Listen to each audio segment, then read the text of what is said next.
Hello বন্ধুরা, আজ আমরা দেখব এই ছোট্ট কিন্তু দারুণ কাজের একটি ডিভাইস যা আপনার ব্যাটারির চার্জ লেভেল জানতে সাহায্য করবে। এটি একটি 12 থেকে 72 ভোল্ট পর্যন্ত ব্যাটারি ক্যাপাসিটি মিটার। এর সবচেয়ে বড় সুবিধা হলো এটি বিভিন্ন ধরনের ব্যাটারির জন্য ব্যবহার করা যায়, যেমন লিথিয়াম আয়ন, লিড অ্যাসিড অথবা লিথিয়াম পলিমার ব্যাটারি।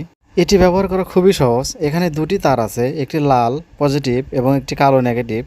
শুধু এই দুটি তার ব্যাটারি পজিটিভ এবং নেগেটিভ টার্মিনালে সংযোগ করলেই হবে। দেখুন, সংযোগ দেওয়ার সাথে সাথে ডিসপ্লেতে ব্যাটারির বর্তমান চার্জ লেভেল দেখা যাচ্ছে। এখানে একটি ব্যাটারি আইকন আছে যা চার্জের পরিমাণ নির্দেশ করে। বিপরীত দিকে একটি পটেনশিওমিটার আছে যেটা ঘুরে ভোল্টেজ অ্যাডজাস্ট করা যায়।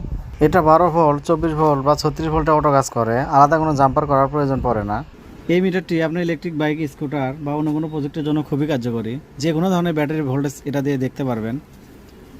ব্যাটারি ইন্ডিকেটরের মাধ্যমে চার্জ আছে কি নাই সেটাও খুব সহজে দেখতে পারবেন। দরকারি গ্যাজেটটি কেনার লিঙ্ক থাকবে ডেসক্রিপশন বক্সে। এই ছিল আমাদের 12 থেকে 72 ভোল্ট ব্যাটারি ক্যাপাসিটি মিটার। আশা করি ভিডিওটি আপনাদের কাজে আসবে। এই ধরনের আরও ভিডিও দেখতে চাইলে আমাদের চ্যানেলটি সাবস্ক্রাইব করে রাখুন।